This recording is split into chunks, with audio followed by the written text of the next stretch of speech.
me. Lisa T coming at you with some positive energy. Reading The Language of Letting Go by Beattie. There's a very special person that knows who they are that I want to send a public thank you to, a public deep gratitude to.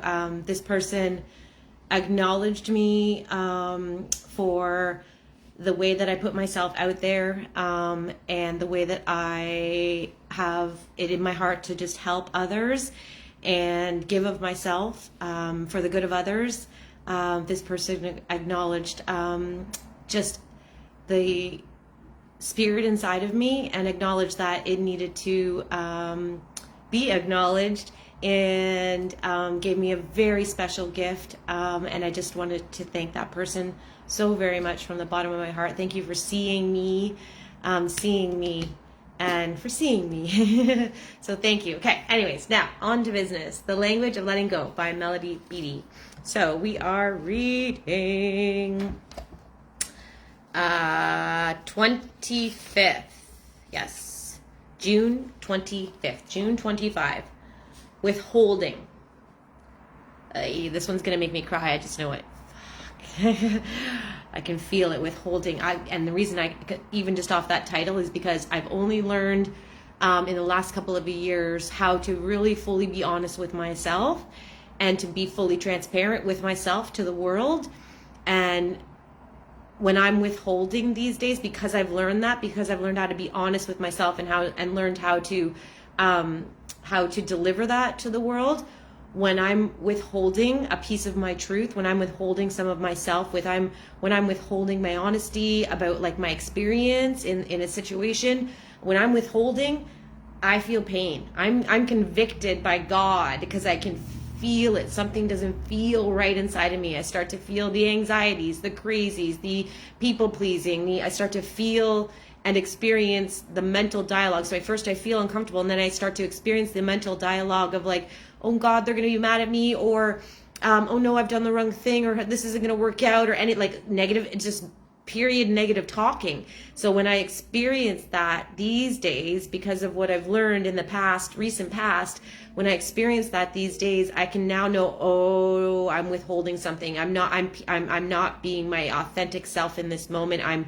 I'm withholding maybe that I'm scared, and even just naming it, even just saying to someone, like, if I'm in a dialogue with someone and I start to feel that those crazies start to come on, or that uncomfortable feeling, I can stop and say, I'm in major fear right now, or I feel super uncomfortable, or I'm feeling shame. And just and when we name it, then we can like unravel it together with that person. I said it even with my best friend. We were driving the other day, and I said to her, oh my God, I'm super embarrassed right now. With my best friend, I felt an embarrassment. And then so we dug in, it was like I had this shame piece. So yeah, it's so important to not withhold. That's my experience of withholding. Now let's see what the reading says. Okay.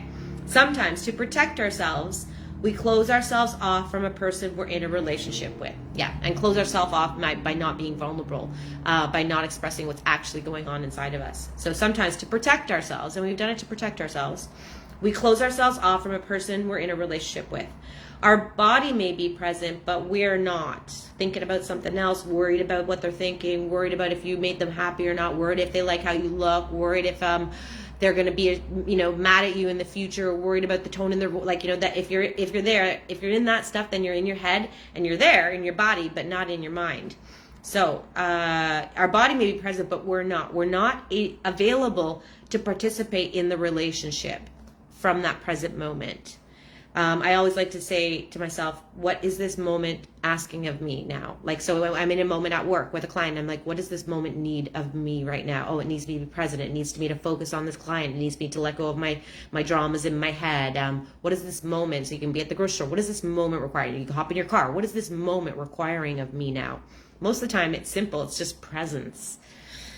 So, we're not available to participate in the relationship if we're shut down. We shut down. Sometimes it is appropriate and healthy to shut down in a relationship. So sometimes it's appropriate and healthy. We may legitimately need some little time out. Yeah, so you need, okay, you know what? I need a moment to like recalibrate. I'm going to call you back. or I'm going to leave the room for a second, or I'm going to go for a walk, and we'll discuss this when I get back, to clear your head, to clear away that energy. That you got to disperse that so you can be present. So sometimes it's appropriate and healthy to shut down in a relationship. We may legitimately need some time out. Sometimes it is self-defeating, though, to close ourselves off in a relationship. To stop being vulnerable. Here we go. Here's the words, right? To stop being vulnerable, honest, and present for another person can put an end to the relationship. You can ruin a relationship if you can't get out of your freaking head. If you can't be vulnerable, honest with yourself first, then honest with the person. I say that because it took me a while. I was like, oh my God, I'm not being honest with myself. I remember about 4.5 years ago saying that to someone. I was like, oh my God, I'm not being honest with myself. I was saying that was okay and it wasn't okay with me. So being vulnerable, honest, and present for another person can put an end to a relationship. The other person can do nothing in the relationship when we're gone. Closing ourselves makes us unavailable to that relationship. It is common to go through temporary periods of closing down in a relationship, but is unhealthy to make this an ongoing practice. So it's common to shut down temporarily, but then you got to bring yourself back. If you stay shut down, then it's just an unhealthy relationship. It may be one of our relationship sabotages devices. Sometimes we do that because we have a deep core wound we're not even aware of. Usually the reason we sabotage is because we think we're unworthy of love, unworthy of the job, unworthy of a circumstance, a wonderful circumstance. So you self-sabotage, don't even know you're doing it. You push them away, or you shut down, or you do whatever to end that thing, because deep down you don't even feel you're worthy. So it's really important to constantly remind yourselves you are worthy. I am worthy. I am valuable. I'm a high value woman. I'm a high value man. I am worthy and deserving of love and good things. And then when good things present themselves, you can be like, oh, cool. Thanks. Thanks, universe. Thanks, God. Thanks, world. Thanks, friend. So, sabotaging devices. So it may be one of our relationship sabotaging devices. Before we close down, so if you can sense it, the first step in anything is awareness. So it might be a time where you're just aware. You're like, oh shit, I just closed down, and you might not be able to do anything about it. And then the next time you're like, shit, it happened again. And the next time you're like, oh, I'm about to close down. I can feel it. So then you get to put a little bit of a break on, but you might still follow through in the old behaviors. And then you're gonna be like, oh, this, the next time it comes up, you're like, oh, this is one of those places where I would typically shut down. So you get to get ahead of the game. You get to get ahead of it. And the more you get ahead of it, then the more you can deal with it and change it. So before we close down, we need to ask ourselves what we are hoping to accomplish by shutting down. So when you're doing that, you're going to, what do I think I'm going to accomplish by shutting down? Oh, I'm going to protect myself. Oh, I'm going to keep myself safe. Oh, I'm going to whatever. You figure out what your accomplishment is, the purpose of your shutting down, the motive behind your shutting down. Do we need some time to deal, to heal, to grow? Got to deal with it and feel it to heal it. Feel it so you can deal with it, then you heal it. So to deal, to heal, to grow, to sort through things. So why am I shutting down? Do I need to deal with something? Do I need to heal? Is this hitting a core wound, something I need to look at? Oh, why am I shutting down? Oh, maybe this is a moment for me to grow and change, and that's uncomfortable for me. Oh, maybe I'm shutting down to just sort things out for a moment. That's okay. Let me take a time out. So to ask yourself these questions. Do we need time out from this relationship? Do I just need to say, ixnay on that relationship? Or are we reverting into our old ways? Are we actually just hiding, running, and terminating relationships because we are afraid? That good old F-E-A-R word. Because we're afraid we cannot take care of ourselves in another way. Are you doing these things? Are you running? Are you hiding? Are you terminating because you're scared because you're scared that you can't deal with it in a healthy way? Well, I'm here to tell you that you can deal with it in a healthy way.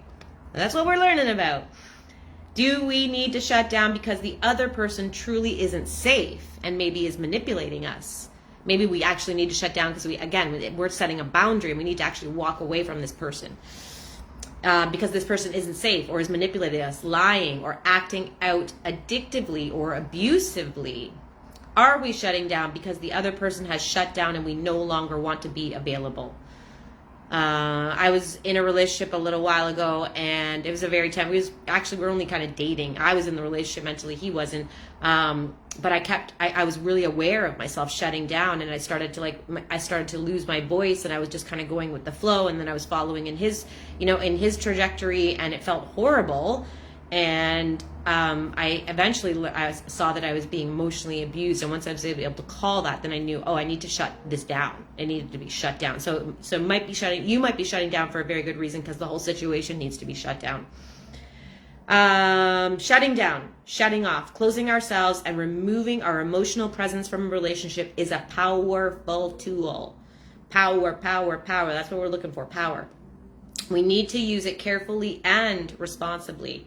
To achieve intimacy and closeness in a relationship, we need to be present emotionally. We need to be available. If you want someone else to be available and you're like, they're never available, they're never emotionally present, like, ask yourself, are you available? Are you being emotionally present? Okay, here we go. Here's a prayer for today. I like this reading. Okay. God, help me to be emotionally present in the relationships I choose to be in. Help me to be emotionally present in the relationships I'm choosing to be in. Amen. That's it. Thanks for watching. Have a great morning, good evening, and good night.